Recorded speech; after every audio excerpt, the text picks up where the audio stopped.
अवधूत चिंतन श्री गुरुदेव दत्त श्री स्वामी समर्थ. नमस्कार मंडळी, मी तृप्ती. तुम्हा सर्वांचं माझ्या चॅनलमध्ये खूप खूप स्वागत आहे. स्वामी कृपेने आपण सर्व आनंदी असाल अशीच मी अपेक्षा करते. बघा मंडळी, बोलता बोलता जे आपले 7 दिवस जे पारायण जे आहेत ते आता थोडेच दिवस राहिले आहे, म्हणजे उद्याचा आणि परवाचा दिवस राहिला आहे. अनेक भक्तांनी अगदी मनोभावे गुरुचरित्राचं पारायण केलं आहे. प्रत्येकाला वाटतं माझी जी इच्छा आहे ती पूर्ण व्हावी, यासाठी अनेकांनी सामूहिक जे पारायण आहे तिथं केलं आहे. कोणी दत्त महाराजांचं मंदिर आहे तिथं केलं आहे, आणि ज्याला शक्य झालं नाही त्यांनी घरामध्ये गुरुचरित्राचं पारायण केलं आहे. आता गुरुचरित्राचं पारायण केलं, मग प्रत्येकाला प्रश्न पडला आहे की जी दत्त जयंती आहे ही 14 डिसेंबरला आहे की 15 डिसेंबरला आहे. जे उद्यापन आहे ते कधी करायचं, 14ला करायचं, 15ला करायचं की 16ला करायचं. त्यासोबतच नैवेद्य जो आहे तो केंद्रामध्ये नैवेद्य काय दाखवायचा, किंवा घरी आम्ही गुरुचरित्राचं पारायण केलं आहे मग घरी काय नैवेद्य दाखवायचा. अनेकांना अनेक प्रश्न पडले आहे. हेच आज सर्व प्रश्नांची उत्तर मी तुम्हाला देणार आहे. त्याआधी तुम्हाला जर माझे व्हिडिओ आवडत असतील आणि चॅनलला नवीन असाल तर चॅनलला नक्की सबस्क्राईब करा. बघा मंडळी, गुरुचरित्राचं जे पारायण आहे अनेक भक्त अगदी मनोभावे करत असतात.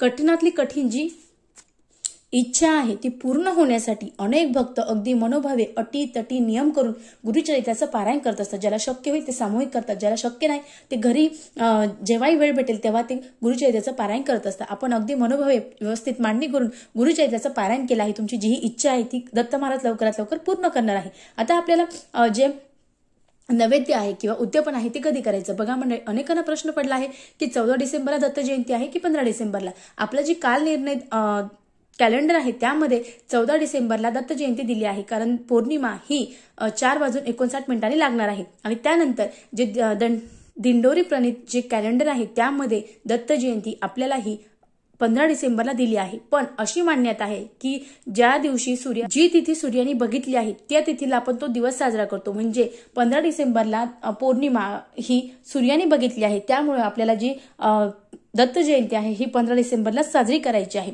आता दत्त जयंती साजरी करायची आहे, मग आपण जे उद्यापन जे गुरुचरित्राचं पारायण केलं आहे मंदिरात केलं आहे किंवा घरी केलं आहे, मग आपल्याला नैवेद्य काय करायचं. बघा मंडळी, तुम्ही जर सामूहिक पारायण केलं असेल म्हणजे स्वामी समर्थाच्या केंद्रात केलं असेल किंवा दत्त महाराजांच्या मंदिरात केलं असेल तर तिथं मांदी आळी म्हणजे तिथं नैवेद्य तयार करतात आणि प्रत्येक जण त्या पोथीजवळ नैवेद्य ठेवत असतात.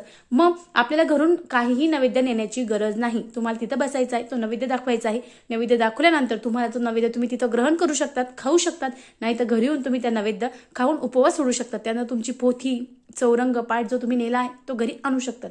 आता घरी आम्ही कलश स्थापन केला आहे, घरी आम्ही गुरुचरित्राची जी पोथी आहे त्याचं पारायण केलं आहे, तर मग आपल्याला नैवेद्य काय करायची. नैवेद्यात एक वस्तू आहे ती कोणती ठेवायची, ती महाराजांना खूप आवडते. बघा मंडळी, आपल्याला घरच्या घरी नैवेद्य तयार करायचं आहे. नैवेद्याला तुम्ही वरण भात भाजी पोळी करू शकता, खीरपुरी करू शकतात, पूर्णाचा नैवेद्य केला तरीही चालेल.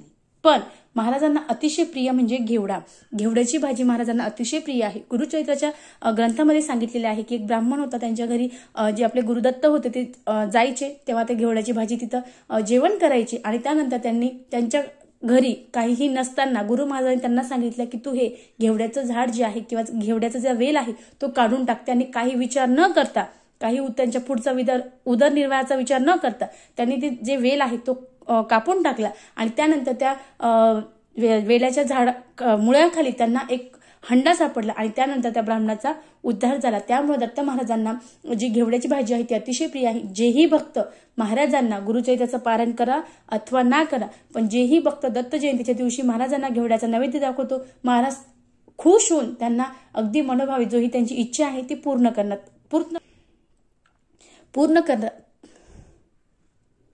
पूर्ण करतात अशी मान्यता आहे.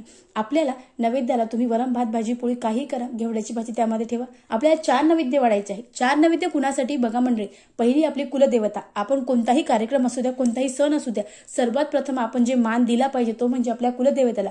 कुलदेवता आपल्या घराचा रक्षण करत असते, आपल्याला कोणतेही संकट ती येऊ देत नाही. त्यामुळं आपल्याला तिचा नैवेद्य आधी वाढायचा आहे. त्यानंतर दत्त महाराजांचा आपला दुसरा नैवेद्य वाढायचा आहे. त्यानंतर तिसरं नैवेद्य आपले स्वामी महाराज, आणि त्यानंतर चौथा नैवेद्य आपण जी गुरुचरित्राची पोथी वाचली आहे त्या जागी त्या पोथीचा आपल्याला एक नैवेद्य वाढायचं आहे. म्हणजे आपल्याला एकूण 4 नैवेद्य वाढायचं आहे. 5वा तुम्ही गाईचा वाढला तरीही चालेल, काही हरकत नाही.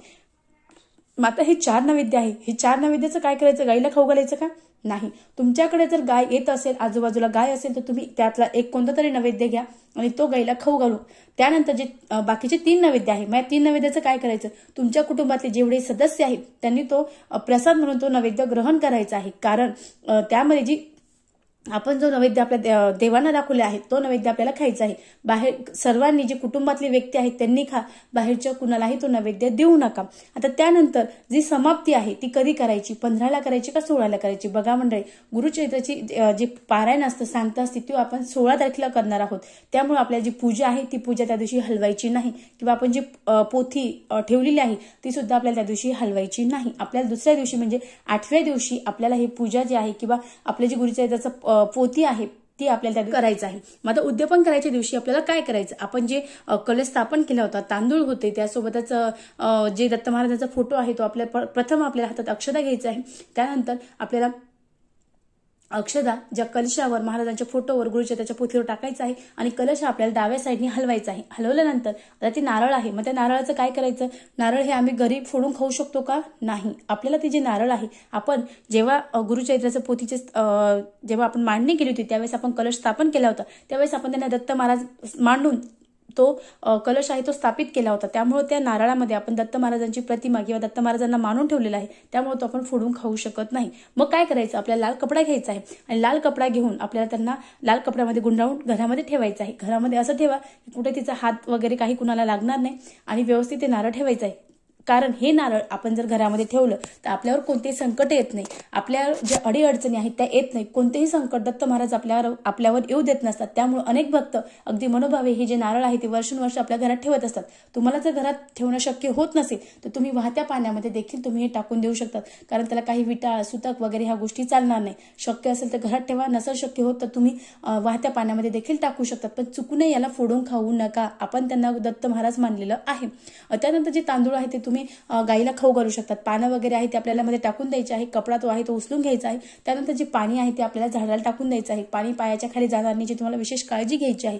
बघा, अगदी साधं सोपं जे उद्यापन आहे ते आपल्याला करायचं आहे। त्यानंतर उद्यापनाच्या दिवशी तुम्ही आपल्याला जसं याच्यात सांगितलेलं आहे गुरुचरित्राच्या पारायणामध्ये की तुम्ही एखादा ब्राह्मण घरी बोलू शकता जेवायला, किंवा एखादा मनुष्य आला तरी चालेल, त्यासोबतच एखादी शवासनी सांगायची आहे। नाही शवासनं मनुष्य भेटला तर तुम्ही एखादी कुमारिका सांगू शकता, कुमारिकेला जेवण देऊ शकता, त्यासोबत दक्षिणा देऊ शकतात।